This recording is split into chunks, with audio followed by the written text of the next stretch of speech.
நண்பர்களே, சங்கம் உங்களை அன்போடு வரவேற்கிறது. நாம் ஒய் ஜீசஸ் அப்படின்னு பார்த்துன்னு இல்லையா? ஜீசஸ் மை ஷெப்பர்ட், இயேசு என் மெய்ப்பர் அப்படின்னு பார்க்கணும். இயேசு என் மெய்ப்பர், ஆண்டவர் மெய்ப்பர். உண்மையிலே அவர் ஆன்மாக்களை மெய்க்கிறார். நான் பெருசாக எதுவும் ட்ரபிள் ஆனதே கிடையாது. ஏன்னா இயேசு எனக்கு நல்லவர். அதனால் அவர் என்னை மேய்க்கிறாங்கிறதுல எனக்கு நல்ல இது இருக்குது, உறுதியான காரியம் இருக்குது. இயேசு ஒரு நல்ல மேய்ப்பர். ஸோ நல்ல மேய்ப்பர் தன் ஆடுகளுக்காக உயிரையும் தருகிறார் அப்படின்னு நம்ம பார்க்குறோம் இல்லையா? ஸோ அப்படிப்பட்ட ஒரு முழு மனதின் அறிக்கையாக இயேசு வச்சு நிற்கிறார். ஸோ அப்படி ஒரு முழு மனிதான நல்ல மேய்ப்பர் இயேசுப்பார். ஸோ அப்போ நம்ம பார்க்கலாம். ஸோ இப்போ நம்ம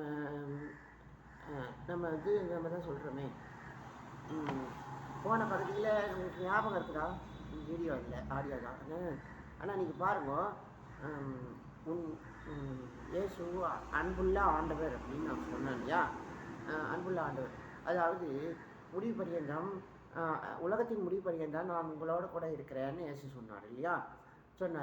அந்த அளவுக்கான ஒரு விண்ணப்பத்தை தேவன் வைத்திருந்து ஆண்டவர்கிட்ட கேட்டு அப்படியெல்லாம் அவர் நமக்காக தன்னுடைய காரியத்தை நமக்காக வைத்துக்க அத்தனை அன்பு அவராண்ட இருந்தது நம்ம பார்க்கலாம். ஆனால் அன்புங்கிறது வாக்குறுதியை நிறைவேற்றுவதுன்னு பார்க்குறோம். ஒரு உடன்படிக்கை வாக்குறுதி நம்மளாண்ட இருக்குது. ஸோ அப்போ அவர் கேட்டிருக்கிறார், பெற்றிருக்கிறார், அவர் ஒரு கர்மாதீனனாக இருந்திருக்கிறார் அப்படின்னு நம்ம பார்க்குறோம். ஸோ அப்போ நம்ம பார்க்கணும், நீடிய வாழ்வுக்கான வாக்குறுதி நம் தந்தையாம் இறைவனிடத்தில் இருந்தது. ஆனால் அவர் அதை பயன்படுத்தினார், கேட்டார், பெற்றுக்கொண்டார். இப்போ உலக பரியந்தம் நமக்காக இருக்கிறார் அப்படின்னு நம்ம பார்க்குறோம். ஆனால் உலகம் முடிஞ்சிருமே, நம்ம உலகம் எப்பயோ முடிஞ்சிருக்கு. இன்னும் கேட்டால் எப்பயுமே நமக்கு ரதம் வந்துட்டுருக்கு. ஆமாம், நான் தினமுமே ரதத்தை பயன்படுத்துகிறேன், ரதம் வந்ததாக உணர்கிறேன். என் காரியத்தில் நான் சங்கடப்படுறதே இல்லை. ஆமாம், ஏன்னு கேட்டிங்கன்னா, இது முடிந்து போன வாழ்க்கையாக தான் இருக்குது. ஆனால் நீங்கள் பார்க்கலாம், எலியாவை தேடுறாங்க. மலை மேலே எங்கேயாவது கொண்டு போய் விட்டுருக்கோம் ரதம் அப்படின்னு அவங்க தேடுறாங்க. ஏன் முடிச்சு போன ஒரு மனிதனை எடுத்துக்கொள்ளப்பட்ட மனிதனை நீங்கள் ஏன் தேடுறீங்க? இங்கே ஒருத்தர் இரட்டிப்பு பலன் பெற்றிருக்கிறான், ஆனால் நீங்கள் அவனை தேடுறீங்களே ஏன்? ஏன்னா அவர்கள் அந்த இதில் இருக்காங்க, அந்த பழக்கத்தில் இருக்காங்க. ஸோ ஒரு உயரத்தில் நம்ம தேவனை பார்க்கலாங்கிற ஒரு இதில் இருக்காங்க. சரி, நீங்கள் ரதம் அவங்க நம்பலை. அது அப்படியா முடிஞ்சு போகிற ரதம் இல்லை, எடுத்துகிட்டு போகிற ரதம் இல்லை, எங்கேயாவது கொண்டு போய் விட்டுடுங்கிற மாதிரி அவங்க நினைக்கிறாங்க. அது எங்கே கொண்டு போய் விடுது? நீங்கள் பார்க்கலாம். ஸோ அப்போ நம்ம பார்க்கலாம், அறிவின் எல்லையில் நம்ம இருக்கோம். ஸோ அறிவு நமக்கு வேணும். அறிவு என்ன சொல்லுது? ஒரு 2 அர்த்தம் இருக்காதா அப்படின்னு அறிவு சொல்லுது. நான் கேட்குறேன், 2 மாதத்தில் இருக்க முடியாதான்லாம் கேட்குறேன். ஸோ கேட்குறேன்னா, ஸோ நம்ம காரியம் என்ன? அப்போ சிம்சோன் ஒரு விடுகதை சொல்லுறான் இல்லையா? பச்சிக்கிறவன் இடத்துல இருந்து பச்சனம் அப்படின்னு சொல்கிறோம். 2 அர்த்தம் இருக்குது அப்படின்னு நம்ம எடுத்துக்கணும். ஏன்னா அவனுக்கு மட்டும்தான் அதுக்கு விடை தெரியும். ஸோ இப்போ அவனுக்கு மட்டும் தெரிஞ்ச விடையை அவன் உங்களுக்கு சொல்ல போகிறானா? இல்லை, சொல்ல மாட்டான். ஆனால் உங்கள் பதில் அவனுக்கு ஏற்ற மாதிரி இருந்ததுன்னா அவன் அதை ஏற்றுக்கும் இல்லையா? எல்லா வாழ்க்கைக்குமே 2 அர்த்தம் இருக்குங்கிறத நம்ம தெரிந்து கொள்ள வேண்டும். அறிவு இருக்குது, அவன் அறிவாக கேட்டான் அப்படிங்கிறத நம்ம பார்க்கணும். நாங்கள் தான் பச்சிக்கிறவங்க, எங்கள் வீட்டு பொண்ணு தான் பச்சணும் அப்படின்னு அவங்க பதில் சொல்லியிருக்கணும். ஆமாம், உன் கேள்விக்கு எங்களுக்கு விட தெரியல, எங்களுக்கு தெரிஞ்சதுக்கு தான் அப்படின்னு அவங்க சொல்லியிருந்தாங்களா? சரி, இப்போ நீங்கள் பார்க்கலாம், ஒரு சிங்கத்தின் உடலில் தேன் கூடு கட்டியிருந்தது. எலும்புகளில் இறந்த எலும்புக்கூட்டில் தேன் கூடு கட்டியிருந்தது. இது ஒரு பதிலாக இருக்க முடியுமா? முடியாது. ஆனால் நீங்கள் யோசித்து பார்த்தீங்கன்னா பச்சிக்கிற மிருகங்கிறது சிங்கம் மட்டுமே இல்லை. ஆமாம், மனுஷால் கூட பச்சிக்கிறாங்க. ஸோ அது ஒரு எலும்புக்கூடு, அதில் கட்டியிருந்த தேன் அப்படின்னு நம்ம பதில் சொல்லணும். ஆனால் அவங்க இது நாங்கள் தான், எங்கள் மத்தியில் இருந்த இந்த பொண்ணு தான் நல்ல பொண்ணு அப்படின்னு அவங்க பதில் சொல்லணும். ஸோ அவங்க டிஃபெண்ட் பண்ணணும். இந்த இந்த திருமணத்தின் விடுதலை இது, நல்ல நாளின் விடுதலை இது வந்து நீங்கள் நல்ல மாப்பிள்ளை தான் அப்படின்லாம் சொல்லி அவங்களுக்கு இது பண்ணணும், ஜஸ்டிஃபை பண்ணணும். ஆனால் அவங்க பண்ணாங்களா? இல்லை. சரி, நம்ம பார்ப்போம். ஸோ நம்மக்கிட்ட ஒரு என்விரான்மெண்டல் நாலேஜ் இருக்குதுன்னு நம்ம பார்க்குறோம். நான் சொல்லியிருந்தேன், நான் நாட் தட் மச் ரிலீஜியஸ்ன்னு சொல்லியிருக்கிறேன். பட் த இஷ்யூ இஸ், ஒருத்தரை பார்த்தாலே கதை ஞாபகம் வர்றது, கதை ஞாபகம் வருது. இவங்க இந்த கதையில் வந்தாங்க, அந்த கதையில் வந்தாங்க, இவங்க இவங்க இவங்க இதுக்கு உதவ மாட்டாங்க, உங்களுக்கெல்லாம் நம்ம பார்க்குறோம். But the environment knowledge is not at all a knowledge. நீங்கள் பார்க்கலாம், நீங்கள் பாருங்கள், என்ன பாருங்கள், நான் என்விரான்மெண்ட், நான் யாரையும் கதையை வச்சு நான் தீர்மானம் பண்ண மாட்டேன். ஆனால் என்கிட்ட ஒரு பதிவு இருந்துக்கிட்டே இருக்கும். பயமாக இருக்கும். யாரையாவது பார்க்குறோம்னா ஒரு ஒரு ஒரு ஒரு ஒரு ஒரு ஒரு கதை நமக்கு சொல்லப்படுதுன்னா எனக்கு பயமாக இருக்கும். நான் வந்து எடுத்துக்கவே மாட்டேன். உங்களை பற்றி ஏதாவது கதை சொன்னாங்களா? சந்தோஷமாக கேட்குற வரைக்கும் கேட்டுக்குவேன். எனக்கு நீங்கள் ஆன்மாவாக தான் தருவீங்க. ஆமாம், நீங்கள் என்னவா இருந்தாலும் சரி, எனக்கு நீங்கள் ஆன்மா தான். ஆன்மா வேட்ட முடியாது, நினைக்க முடியாது, ஆன்மாவுக்கு பிறப்பு இல்லை, மரணம் இல்லை அப்படின்லாம் சொல்கிறாங்க. நீங்கள் அதெல்லாம் க்ரீக் இஷ்யூவில். ஸோ இப்போ நம்ம பார்க்கலாம். ஸோ இப்போ நம்ம வந்து அந்த மாதிரி ஒரு என்விரான்மெண்டல் நாலேஜ் நமக்கு இருக்குதுங்கிறதுனால நம்ம சொல்கிறோம், மகனே நீ வந்து உனக்கு இது கிடைக்காது அப்படின்னு சொல்கிறோம். எனக்கு கிடச்சிருத்து. ஆமாம், நான் அப்படி தான் நான் நினைப்பேன். ஸோ அப்படி இருக்கும்போது கிடைக்காம இருக்கிறது ஒரு பஞ்சு டைலாக் கிடைக்காம இருக்கிறது கிடைக்காதுங்கிறாங்களே. I don't know about that. But அப்படி கிடைக்காத காரியம் எனக்கு இருக்கா? இல்லை. ஆமாம், நீங்கள் அது புரிஞ்சுக்கணும். நான் கிடைச்சிருத்துன்னு சொல்லிட்டு இருக்கேன், அவன் கிடைக்காதுன்னு சொல்லிட்டு இருக்கான். அதுதான் கஷ்டம். அறிவு தாங்க முக்கியம். இப்போ நான் சொன்ன கதையில் தீமை இருக்குது. அவன் தீயவர்கள் சாட்சியாக தான் இருந்தான். ஆனால் தீமையில் நன்மைன்னு நான் சொன்னது இருக்கா? இல்லை. அறிவு இது தனிப்பட்ட விஷயம். நீங்கள் பார்க்கலாம், அவன் ஒரு விடுகதை போட்டால் விடுகதையின் அறிவு இது அப்படின்னா நான் உங்கள்கிட்ட சொல்லிகிட்டு இருக்கேன். நான் உங்கள்கிட்ட என்ன கதை தான் சொல்லிகிட்டு இருக்கேன். ஆனால் இந்த கதையை கூட ஏன் அளவில் யாரும் சொல்ல மாட்டாங்க. ஏன்னா I'm a biblical teacher. I just know how to read this. நீங்கள் இதை எப்படி படிக்கணும், இதில் இந்த கதாபாத்திரத்தில் இந்த சம்பவத்தில் நீங்கள் எப்படி இதை பார்க்கணுங்கிறத நான் உங்களுக்கு அணுகுமுறையை நான் உங்களுக்கு பல கதைகளின் அணுகுமுறையினால இதை நான் உங்களுக்கு சொல்லி கொடுத்துட்ருக்கேன். நான் தவிர நீங்கள் கற்றுக்குவீங்களா? மாட்டேன். ஏன்னா உங்களுக்கு நன்மை தெரிஞ்ச கதையாக பார்த்தா போதும் அப்படி தான் நீங்கள் நினைக்கிறீங்க. இல்லை, நம்ம அறிவோடு பார்க்கணும், அது வந்து நம்ம ஆலோசித்து பார்க்கணும். ஸோ வாய்ப்புகளை தேடி பார்க்கணும். 2 பேத்துக்கு இருந்துருக்கணுமே. அவன் என்ன ஏமாத்த பார்த்தான்? இல்லை, அவன் செலுத்தினாங்க. அவன் போய் அப்புறமா அவங்க கேட்ட அவன் என்ன பணம் கேட்டானோ அது எல்லாத்தையும் அவன் வந்து அவங்களுக்கு கொடுத்தான், விருந்தினருக்கு கொடுத்தான். சரி, எப்படியோ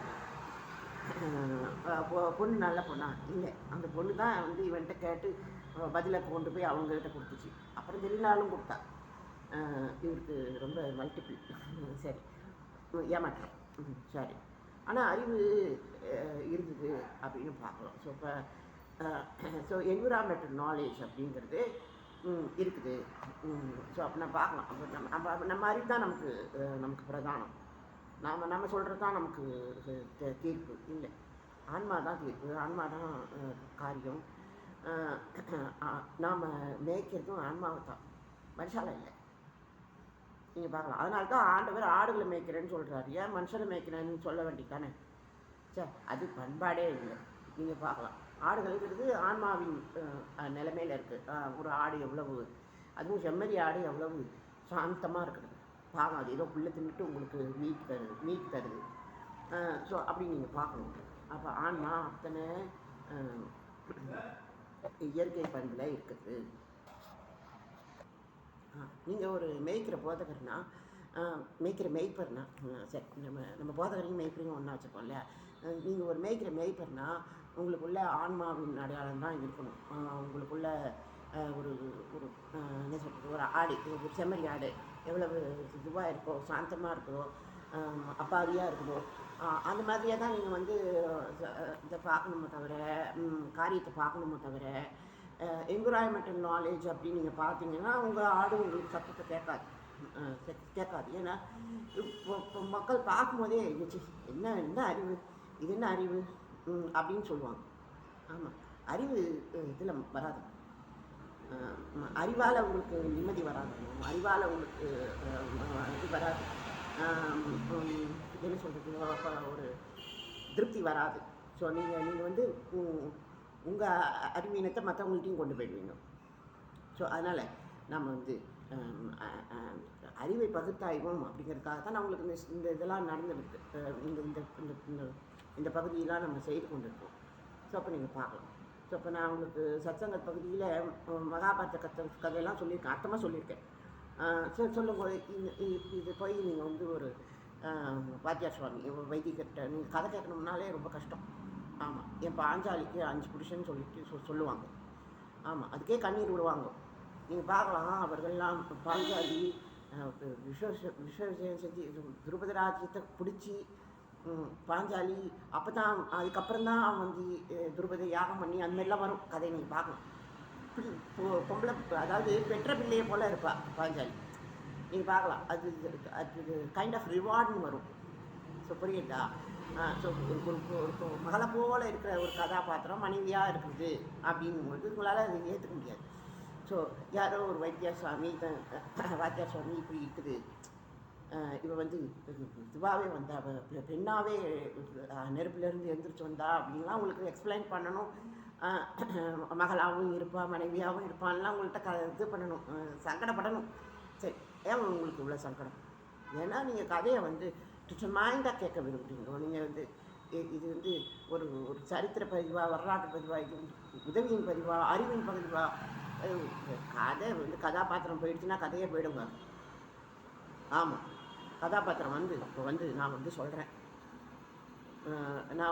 உங்கள்கிட்ட, நான் தப்பானுவேன்னு நான் உங்கள்கிட்ட சொல்கிறேன்னு வச்சுக்கோங்க.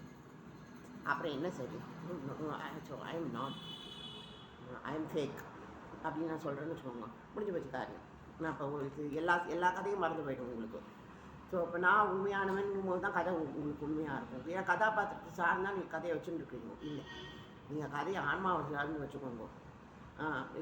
அவன் ராவணனும் அவன் ராமனும் அதை பற்றி காரணம் இல்லை. நாம் எல்லாத்தையும் ஆன்மாவை பார்க்கணும், அறிவை பார்க்கணும், அதுதான் முக்கியம்.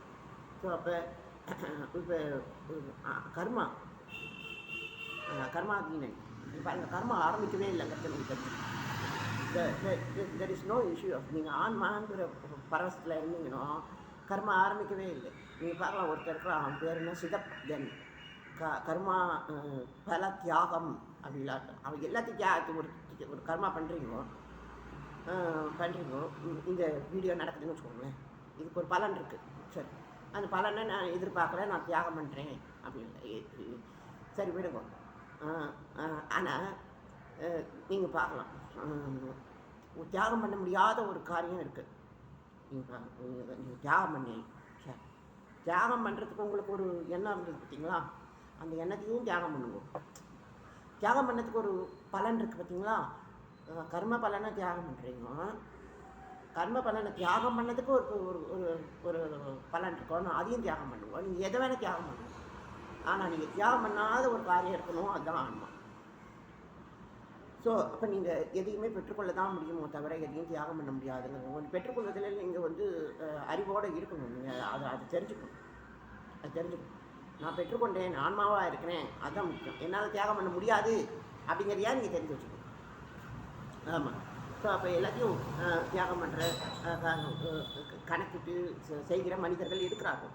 ஆனால் ஆன்மாவை தியாகம் பண்ண முடியாது அப்படின்னு அறிவாக இருக்கிற ஆட்களும் இருக்கிறார்கள் அப்படிங்கிறது நீங்கள் சகோதரன் குழியில் போட்டிங்களா. அப்புறம் 6 தலைமுறை நாங்கள் வந்து இதுவாக இருந்தோம், அடிமையாக இருந்தோம் அப்படின்னு சொல்கிறீங்க. நீங்கள் சகோதரனை குழியில் போட்டிங்க. அவங்க பாருங்க, அவங்க போட்டவங்கெல்லாம் நல்லா அரண்மனைக்கு போயிட்டாங்க, அவங்களாம் நல்லா இருந்தாங்க. ஆனால் பாருங்கள், ஒரு 6 தலைமுறை வந்து இதில் இருந்தது, அடிமைத்தனத்தில் இருந்தது. பாரோ மறந்து போனான் அப்படின்னு இருக்கும். அப்போ இருக்கும். ஸோ அப்போ பார்க்கலாம். நீங்கள் பாருங்க, எதிர்வினை இருக்கிறது, நம்ம செய்ததுக்கு நம்ம அடிமையானோம் அப்படின்னு அவங்க 6 தலைமுறையாக அதை பற்றி யோசிக்கலைங்க. ஆமாம், நாம ஏன் யோசிக்கணும்? ஸோ பார்க்கலாம். அப்போ ஆண்டவர் கூட்டின்னு வருவார் அப்படிங்கிற காரியத்தை ஆபிரகாமுக்கே சொல்லி வச்சுருக்கார். ஸோ அப்போ நீங்கள் பார்க்கலாம், கோத்திரங்களின் அடையாளம் பாதுகாக்கப்படுகிறது அடிமைத்தனத்துலேயும். ஸோ இப்போ அங்கே ஆபிரகாமின் இது இருக்க உதவி இருக்குது அப்படிங்கிறது நம்ம பார்க்கலாம். ஸோ அப்போ நீங்கள் பார்க்கலாம். ஸோ உடன்படிக்கை கூடாரத்தின் பெட்டி களத்தில் சேர்க்கிறது. சரி, எப்போ வருது? ஏன் களத்தில் சேர்க்குறாங்க? ஏன் கூடாரத்துலேருந்து பெட்டியை பிரித்தாங்க? பிரிக்கக்கூடாதுன்னு, அது ஒரு தங்க மாளிகை, ஏங்க நீங்கள் பெட்டியை அங்கேருந்து பிரிச்சிங்க? அது தப்பு தானே. ஆனால் வெட்டி களம் கண்டு தேசத்தையே சுதந்திரித்து உங்களுக்கு அதை கொடுக்குறது அப்படிங்கும்போது ஒரு பெட்டி தனி கொடுத்துன்னு போயிடுதுன்னு அர்த்தம். ஆமாம், நீங்கள் பார்க்கலாம், பெட்டியை கண்டவர்கள் இல்லை, அது திரை போட்டிருக்கும், மூடி இருக்கும். ஓகே, இது லேவியர்கள் தான் கூட்டிகிட்டு போனோம், அவங்க தான் முதல் வரிசையில் போனாங்கோ, சந்தோஷம். ஆனால் திரையிடப்பட்டாலும் பெட்டி அங்கே காணப்படுகிறது. திரை போட்ட ஒரு பெட்டியை நீங்கள் பார்க்கலாம், அது களம் கண்டிருக்கிறது. ஸோ அப்போ நீங்கள் பார்க்கலாம், ஒரு மேய்ப்பெண், ஒரு நல்ல மேய்ப்பெண் களத்தில் இருக்கிறான், பெட்டியாக இருக்கிறான் அப்படிங்கிறது, திரை போடப்பட்டிருக்கிறான் அப்படிங்கிறது பார்க்கணும். ஸோ அப்போ திரைங்கிற அந்தரங்கம் அவனாண்ட இருக்கிறது, அந்த அங்கத்தின் அதிகாரம் அவனுக்கு இருக்குது. ஒரு ஒரு ஸ்க்ரீன் போட்டு மூடி இருக்கும் பெட்டி. ஸோ அப்படியான நீங்கள் களத்தில் இருக்கிற ஒரு மனிதனாக இருந்தீங்கன்னா நீங்கள் நல்ல மேய்ப்பெண் அப்படிங்கிறது கேட்கலாம். இப்போ யார் மேய்க்கிறா? லேவியர்கள் பெட்டியை மேய்க்கிறாங்களா? பெட்டி லேவியர்களை மேய்க்குதா? சேனையை மேய்க்கிறதா? நம்ம பார்க்கலாம். அது சாதாரண ஒரு சாதனம், ஆனாலும் அது வந்து பெலிஸ்தர் கையில் போயிடுத்து. ஆமாம், இங்கே பெட்டியாக இருக்கிறது, அங்கே வந்து ஒரு ட்ராஃபியாக இருக்குது, ஒரு செய்யப்பட்ட பொருளாக இருக்கிறது. ஸோ அப்போ நீங்கள் பார்க்கலாம். அப்போ அது திரும்பி வரும்போது நீங்கள் பெட்டியாக வச்சுக்கணும். சமூகத்தில் அது பெட்டி, ஆண்டவரின் இது சிங்காசனம், நீங்கள் அதை பத்திரமா கொண்டு வரணும். ஆனால் அவங்க வந்து பத்திரமா கொண்டு வரல, அந்த உரியாலாம் செத்து போனான், உரியாவா ஊசா செத்து போனான். செத்து பார்க்கலாம். உண்மையிலே சொல்கிறேன், த reward is always been in your head. எளிய வாழ்க்கைங்கிறது ஒன்று கிடையாது, ஆன்மா வாழ்க்கை தான் இருக்குது. ஸோ அப்போ நீங்கள் பார்க்கலாம். அப்போ உங்களிடத்துல பெட்டி இருக்கிறது, நீங்கள் சமூகத்தவர் அப்படிங்கிறது தெரியும் போதோ நீங்கள் ஒரு இதுவாக இருக்கணும், ஒரு அறிவோடு இருக்கணும். ஸோ அதுக்காக தான் நம்ம இப்போ பிரயாசப்பட்டு இருக்கோம். ஸோ நீங்கள் பார்க்கலாம். இப்போ நான் வந்து சொன்னேன், துரியோதனன் சூதாடினா அவர்கள் வெளியேற்றப்பட்டார்கள். ஆனால் நீங்கள் பாருங்க, காலத்தில் அவங்க வந்து ஆன்மாவை தான் பார்த்தாங்க, சூழலை பார்க்கவே இல்லை. நீங்கள் பார்க்கலாம், அவங்க போனாங்க, போயிட்டு பிராயச்சித்தம்னு சொன்னாங்க. எதுக்கு பிராயச்சித்தம்? யாருக்கு பிராயச்சித்தம் பண்ணுறாங்க? கதைக்கா? இல்லை பொல்லாத சகோதரனுக்கா? இல்லை, இவன் பொல்லாத சகோதரன் நாடகத்தில் நம்ம சேர்ந்துருந்தோமே, அவன் விஷம் வச்சான், கொலை பண்ண பார்த்தான், என்னென்னமோ பண்ணான். அப்போல்லாம் கூட அவனை சகிச்சு சகோதரன் போனா போட்டும் காப்பாற்றி இதெல்லாம் ஒரு கதையா? இதெல்லாம் ஒரு பிராயச்சித்தமா? பிராயச்சித்தங்கிறது ஆன்மா தான். ஆமாம், இந்த சோல், அது சோலுக்கு என்னப்பா அர்த்தம்? தாகித்த மனிதன், அதாவது பெற்றுக்கொள்ளுகிற மனிதன் அப்படிங்கிறாங்க. நீங்கள் பெற்றுக்கொள்வதும் ஆன்மா, பெறப்படுவதும் ஆன்மா அப்படிங்கிறது பார்க்கலாம். அதாவது ஆன்மா தான் பெற்றுக்கொள்கிறது, நீங்கள் பெற்றுக்கொள்வதும் ஆன்மா தான். என்ன வேதாந்த கிளாஸாக நடத்திட்டு இருக்கிறேன். மேபி எனக்கு இது ஆயிடுச்சு போல இருக்குன்னா உங்களுக்கு கதை சொல்லணும்னு பார்த்து. ஸோ ஒரு யூனிவர்சல் அத்தாரிட்டி உங்களுக்கு கிடச்சிடும் ஆன்மா அப்படின்னு நோக்கும்போது. அந்த கஷ்டமான பிராயச்சித்த காலத்திலும் கூட நீங்கள் வந்து ஒரு பெரிய இது பண்ணலாம், ரிவார்ட்ஃபுல் ஃபேனாக இருக்கலாம். ஆமாம், ஒரு யூனிவர்சல் அத்தாரிட்டி, பாசுபதாஸ்திரம் உங்களுக்குள்ளே வந்துடலாம். ஆமாம், உங்களுக்கு கிடச்சிடலாம். ஸோ இப்போ நீங்கள் இதெல்லாம் நீங்கள் பெரும்படி, நீங்கள் ஆன்மாவை பெரும்படி இந்த கதை சூழல் உங்களுக்கு ஆரம்பித்து வச்சது யார்? What is beginning and the end? யதா தர்மஸ்ரீ. எல்லாத்தையும் ஆரம்பித்து வச்சதும் நான், முடிக்கிறதும் நான் அப்படின்னு பரமாத்மா சொல்கிற மாதிரி காரியமா? ஆத்மா தான் ஆரம்பித்து வச்சுதா? ஆத்மா தான் முடிக்கிறதா? எல்லாத்துலேயும் நம்ம ஆன்மாவை பார்க்குறோமா? இல்லையே. ஒரு பொறாமை கொண்ட சகோதரன் இருக்கிறான். ஆமாம், அவன் என்ன பண்ணால் ஒரு கொடியவன், ஒரு தீயவன். அவனை வச்சு நீங்கள் பகடை ஆடினான். அவனுக்கு எந்த பொறுப்பும் இல்லை. நான் நான் நான் நான் நான் இதையே தொடலைப்பா, நான் பகடையே தொடலைப்பா அப்படின்னு இன்னொரு பக்கம் அவன் பிரச்சாரம் பண்ணிக்கிட்டு இருப்பான். சகுனி மாமா தான் விளையாடினாரு அப்படின்னு சொல்லுவான். ஸோ ஒரு ஒரு ஆட்டத்துலேயும் இவனுக்கு தான் அவன் இப்போ விளையாண்டுட்டு இருக்கான், இவனுக்காகத்தான் விளையாடுறான். ஆனாலும் கூட பொறுப்பு இல்லாமல் வந்து அப்படி தான் சாத்தன் பொறுப்பு இல்லாதவன். இப்போ இவன் பகடை ஆடுறான் பார்த்தீங்களா, இவன் தான் அந்தி கிறிஸ்து. அப்போ நீங்கள் அதெல்லாம் பார்த்துக்கணும். இப்போ நீங்கள் சொல்லுங்கள், யாரால் இந்த இது நடக்குது? நீங்கள் பராக்கிரமசாலியாக அடையாளப்படுகிறீர்கள். விரோதியால் தானே, சகுனி தானே. சரியான பதில் தான். ஆனால் அது அது அறிவு இல்லை. அறிவுங்கிறது நீங்கள் பெறுவதெல்லாம் ஆன்மாங்கிட்ட சொல்லிக்கணும். ஃபுல்லாக ஆன்மா தான் போல இருக்குது. சரி கேளுமா, நான் ஆள் வச்சு சூதாடினேன், பகடையை தொடவும் இல்லை அப்படின்லாம் அவன் சொல்லுவான். நீங்கள் சூதாட்ட மேடையிலப்பா, நீங்கள் பார்க்குறவங்க கேட்குறவங்க, அதாவது சாட்சி பண்ணவங்க, பொம்மநாட்டிய பணையை வச்சா தப்பு இல்லைன்னு சொன்னவங்க எல்லாருமே சூதாடிட்டான். தோத்தவனும் சூதாடிட்டான், ஜெயிச்சவனும் சூதாடிட்டான். நீங்கள் அதை புரிஞ்சுக்கணும். ஸோ இப்போ இங்கே வெற்றி தோல்வி இல்லை. நீங்கள் அப்படியெல்லாம் பார்க்க ஆரம்பிச்சுட்டிங்கன்னா இது என்ன சொல்லுங்கள்.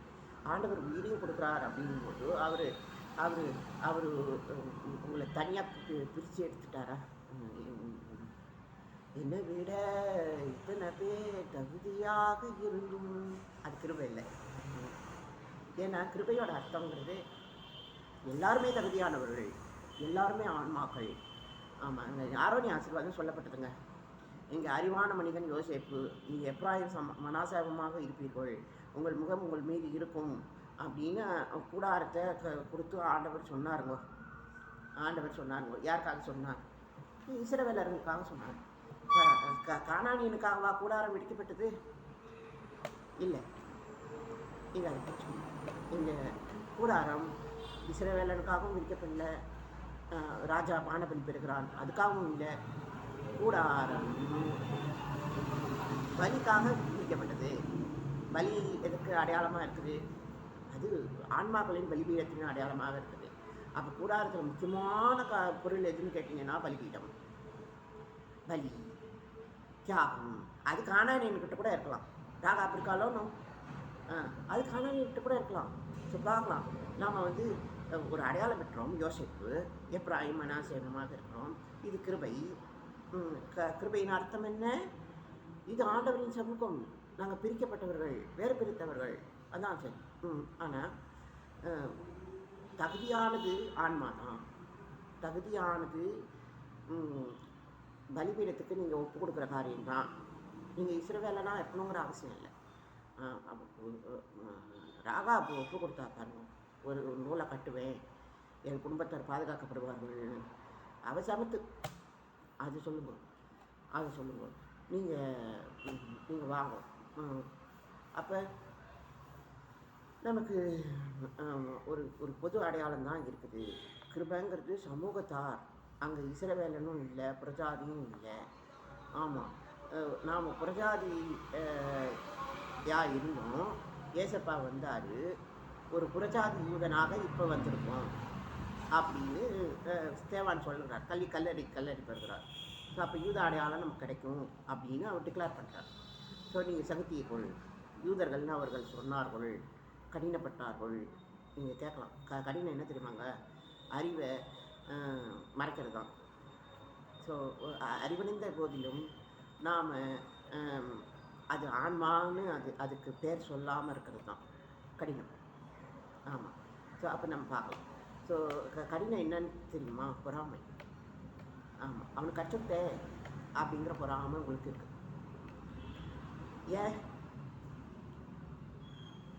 ஏன் ஒரு எளிய ஒரு சாதாரண சாட்சியான காரியத்தில் உங்களுக்கு கஷ்டம் ஏன்னு கேட்டால், அதுதான் இந்த இது ஏற்பாடு. ஆண்டவர் என்ன கூட்டின்னு வந்தார்.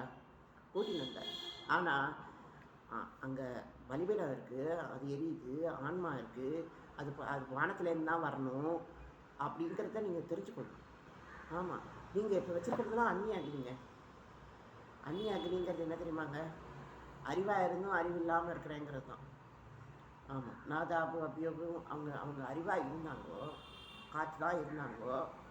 ஆனால் அவங்களுக்குள்ள உள் மனசில் இது வந்து உலக சமூகத்துக்கானதுங்கிற எண்ணம் இல்லை. அவங்க சபையார் சமூகம் பரிசுத்தம்னு சொன்னாங்க. சபை எதுங்கிறதே அவங்களுக்கு தெரியல. நீங்கள் அதை புரிஞ்சுக்கணும். சபைங்கிறது உலகம், நீங்கள் மட்டும் உலகம் இல்லை.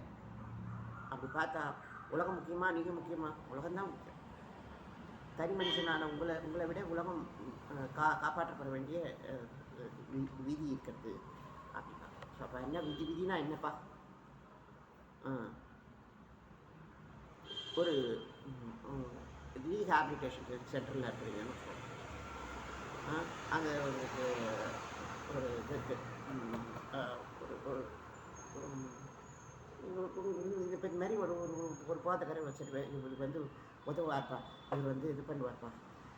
ஆனால் அப்படி செய்ய முடியாது. நீங்கள் ரீஹாபிலிட்டேஷன் சென்டரை நடத்தணும்னா நீங்கள் ஒரு ஹேபிட்டேட் மனிதனாக இருக்கணும். நீங்கள் பார்க்கலாம், நீங்கள் இந்த ஹெச்ஐவி பேஷண்ட்லாம் இல்லை, அவங்கள இது பண்ணுறதுக்கு கூட ஹெச்ஐவி தொற்றில் பாதிக்கப்பட்டு மீண்டவர்களை தான் நியமிப்பாங்க. ஏன்னா அவனுக்கு தான் அவன்கிட்ட தான் அவன் பேசுவான். ஏன்னா அந்த தொற்றோட கஷ்ட நஷ்டம் அவனுக்கு தான் தெரியும். இந்த மாத்திரை சாப்பிடணும், இந்த இது பண்ணணும்னு அவன் சொல்லியிருப்பான். அதுமாரி இவன் ரீஹாபிலிட்டேட் ஆகிறவனுக்கு தான் தெரியும், நான் இதை இப்படி விட்டேன், அதை அப்படி விட்டேன், இப்படி போனேன், அப்படி போனவன். நம்ம வந்து இவனை பயன்படுத்தலாம், இவனை போகலாம் அப்படின்னு நீங்கள் நினச்சிங்கன்னா நீங்கள் வந்து அவன் நிலைமைக்கு போயிடுவீங்க. ஸோ நம்ம நிலைமையில் இருக்கணும். இப்போ நீங்கள் ஒரு ஆளை நியமிக்கிறீங்கோ, அவன் வந்து இவனும் பலகீனமானவன், அவனும் பலகீனமானவன், ஒருத்தன் உதவிக்கோங்கன்னு நம்ம சொல்கிறோம். ஆனால் உதவியின் மனிதன், உதவக்கூடிய மனிதன் எப்படி இருக்கணும்னா உங்களை நம்பணும். ஆமாம், நீ நல்ல மனுஷால தான் உதவியாக இருக்க முடியும். ஆனால் அவர்கள் தங்களுக்குள்ளே உதவிக்கும் பொழுதோ உங்களை வந்து சாட்சி விடணும். அதாவது கூடாரத்துக்கு வந்து ஆண்டவரே இந்த உலகமே வரணுமேன்னு நீங்கள் கேட்கணுமோ தவிர, உலகத்தின் மனிதன் இருக்கணுமோ தவிர, நீங்கள் வந்து இது வந்து நம்மடவாதானே நீங்கள் நினச்சிங்கன்னா உங்களுக்கு அறிவே இல்லாமல் போயிடும். ஸோ அறிவு, தீமையில் நன்மை அப்படின்னு சொல்கிறது அறிவே இல்லை. ஆமாம், அது நீங்கள் எதுவுமே பெற முடியாது. நீங்கள் என்கிட்ட ஒருத்தர் சொன்னார், இது மாதிரி இந்த சாத்தான் வந்து நல்லவனாக இருந்து தானே கெட்டு போயிட்டான், நல்லவனாக இருந்து தானே அப்படி வந்துட்டான் அப்படிலாம் சொன்னார். ஸோ அப்போ நீங்கள் பார்க்கலாம், நல்லவனாக இருந்தால் அவன் வந்தாங்கிறதுக்காக நீங்கள் அவனை சகிக்க முடியுமா? ஆமாம், அவன் நல்லவனாக இருந்து வந்தாங்கிறது ஒரு கதைங்க.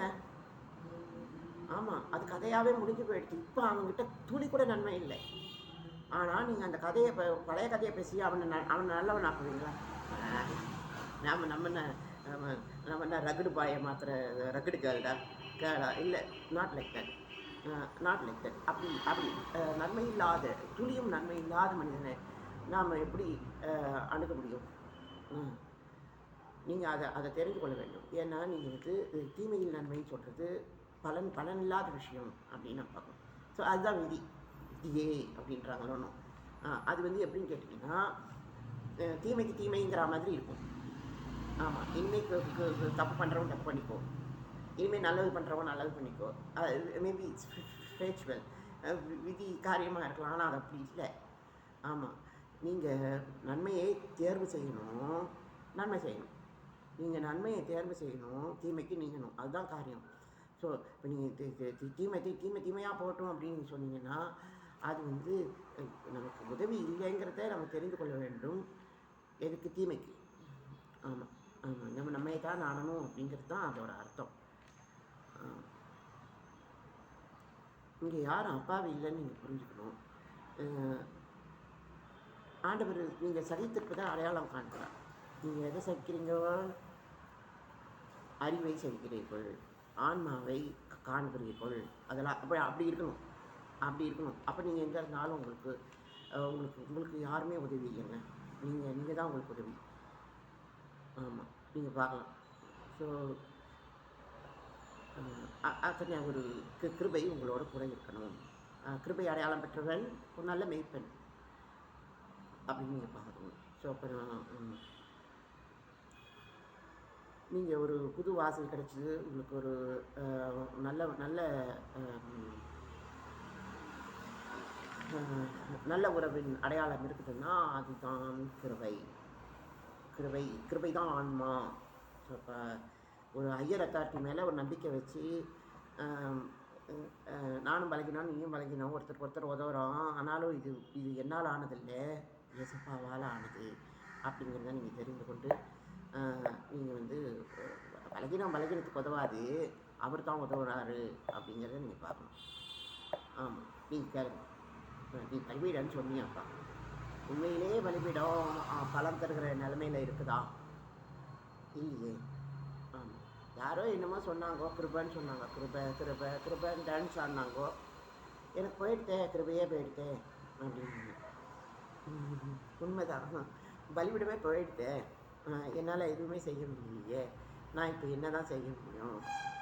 ஆமாம், ஆனால் பாருங்கோ, ஒரு முடிவில்லாத காரியமாக இது போயிடுச்சு.